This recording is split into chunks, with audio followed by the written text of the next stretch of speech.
गत 24 घंटे राज्यर अधिकांश स्थान में पाग सुखिला रही बेले आम जाजपुर सहर में पाखापाखि 25 मिलीमीटर वर्षा रेकर्ड कर केउझर बालेश्वर भद्रक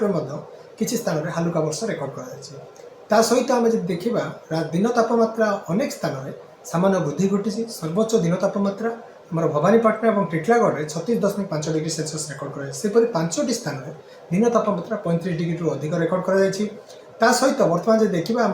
अनुगुल में घन कुहुड़ी दृश्यमान रही जोटि दृश्यमान दूरता पाखापाखि 100 मीटर रही है। बर्तमान कौन निर्दिष्ट पाणीपागर प्रभाव नहीं तेणु आगामी 48 घंटा अर्थात 2 दिन जाए पाग मुख्यतः भाव सुखिला कि 22 तारीख ठार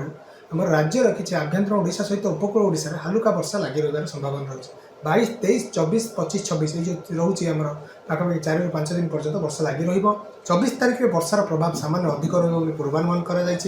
सहित रात्रि तापमात्रा विशेष परिवर्तन कौन संभावना ना कि दिन तापमात्रा आगामी 2 दिन जाए विभिन्न स्थान में 35 ରୁ 37 डिग्री पर्यंत छुईबार संभावना रही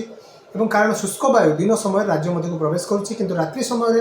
जलीय बाष्पूर्ण वायु प्रवेश कर रात्रि तापमात्रा विशेष परिवर्तन घटी ना खास करके आम उपकूल ओडिशा रे रात्रि तापमात्रा 2 ରୁ 3 डिग्री जाए अधिक रोकता बेले आभ्यंतर ओडिशा किसी स्थान में तापमात्रा 5 ରୁ 7 डिग्री जाए अधिक रही सहित बर्तमान देखा खास करके आम जो रोचे भुवनेश्वर आज 36 डिग्री पाखापाखि दिन तापमात्रा रेकर्ड होबार संभावना थी बेले कटक में 35 डिग्री दिन तमाम मुख्यतः निर्मल आकाश